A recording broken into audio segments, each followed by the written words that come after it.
Bonjour, je suis Shaima Aberkan, une étudiante en deuxième année du Master Ingénierie de la formation et technologie éducative à la Faculté des Lettres et des Sciences humaines à Oujda.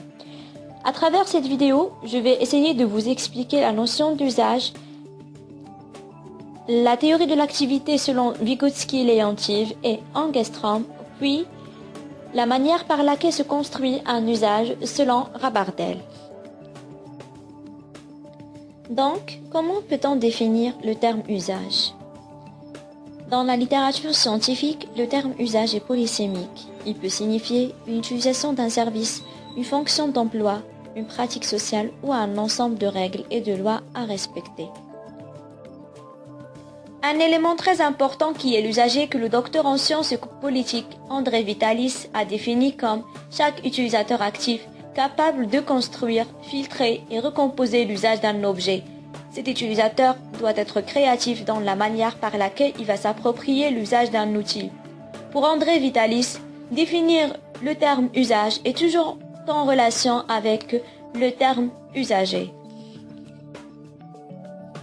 Donc, à partir de ces deux définitions, celle du terme usage et de l'usager, il est conclu que l'usage est une construction d'une manière socialement partagée par un groupe pour l'utilisation d'un objet. Vygotsky et Leontief ont puisé des recherches sur la théorie de l'activité. Dans cette théorie, Vygotsky considère la relation de l'homme avec les objets qui l'entourent comme une relation indirecte médiatisée par un artefact qui est la culture qu'il a nommé médiateur. C'est-à-dire, pour Vygotsky, chaque relation qu'entame l'homme avec ses objets, il y a toujours la culture qui est comme un médiateur qui va influencer cette relation entre l'homme et ses objets. Un autre chercheur, nommé Ångström, s'est basé sur les travaux de Vygotsky et Leontief. Ångström trouve que l'usage est composé de 6 éléments qui entament entre eux 3 différentes relations formant un triangle. Comme vous le voyez sur l'écran, il y a un grand triangle qui englobe 3 autres petits triangles. Le premier triangle, il s'agit de la relation entre sujet, outil, communauté. C'est le cas où l'usage d'un outil doit être pensé et construit de la part du groupe qui va l'utiliser. Le deuxième triangle, la relation entre outil, communauté et objet. Il s'agit d'une communauté d'un groupe d'individus qui utilisent des règles de fonctionnement et de division de travail, bien que ces règles affectent la manière d'utilisation d'un outil. La troisième relation du troisième triangle, il s'agit de la relation entre sujet, outil et objet. Dans ce cas, l'individu utilise à sa manière l'outil sans faire appel aux règles de la communauté ni à la construction d'usage. C'est le cas de l'appropriation des usages. Donc, à partir de la troisième relation, qui est entre le sujet, outil et objet, on peut déduire qu'il existe 2 types de construction d'usage, l'une collective et l'autre individuelle. Mais la question qui se pose toujours, c'est comment peut-on construire un usage? D'une part, il y avait 2 recherches sociologiques qui ont été menées par Flischy et Fazzini-Feneyrold, qui mettent l'accent sur l'importance de la négociation et du partage des représentations sociales, des usages possibles d'un outil pour construire un nouvel usage.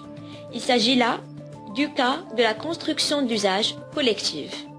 Ces 2 chercheurs insistent beaucoup plus sur la discussion sur l'usage d'un outil, surtout lorsqu'il s'agit du cas d'un travail collaboratif, parce que cette discussion, par conséquent, on obtient à travers cette discussion au fur et à mesure un changement de pratique et un nouvel usage. D'une autre part, Rabardel a traité la notion de construction d'usage par l'individu en liant cette construction à une approche cognitive. Pour lui, il a unifié l'artefact qui est l'objet et les schèmes de l'utilisation de cet artefact en une seule entité qui est l'instrument. Lorsqu'un individu utilise un artefact, il développe à ce moment les structures cognitives responsables de la construction d'usage. C'est de ce fait que nous entendons parler de l'appropriation de l'instrument que Rabardel l'explique comme suit. L'appropriation de l'instrument est le résultat d'un processus progressif de genèse instrumentale à travers une activité cognitive de production pour atteindre son but. D'une autre part, Rabardel a traité la notion de construction d'usage par l'individu en liant cette construction à une approche cognitive. Pour lui, il a unifié l'artefact qui est l'objet et les schèmes de l'utilisation de cet artefact en une seule entité qui est l'instrument. Lorsqu'un individu utilise un artefact, il développe à ce moment les structures cognitives responsables de la construction d'usage. C'est de ce fait que nous entendons parler de l'appropriation de l'instrument que Rabardel l'explique comme suit. L'appropriation de l'instrument est le résultat d'un processus progressif de genèse instrumentale à travers une activité cognitive de production pour atteindre son but. Notamment, l'individu se base sur 3 principes pour développer les schèmes de la construction d'usage.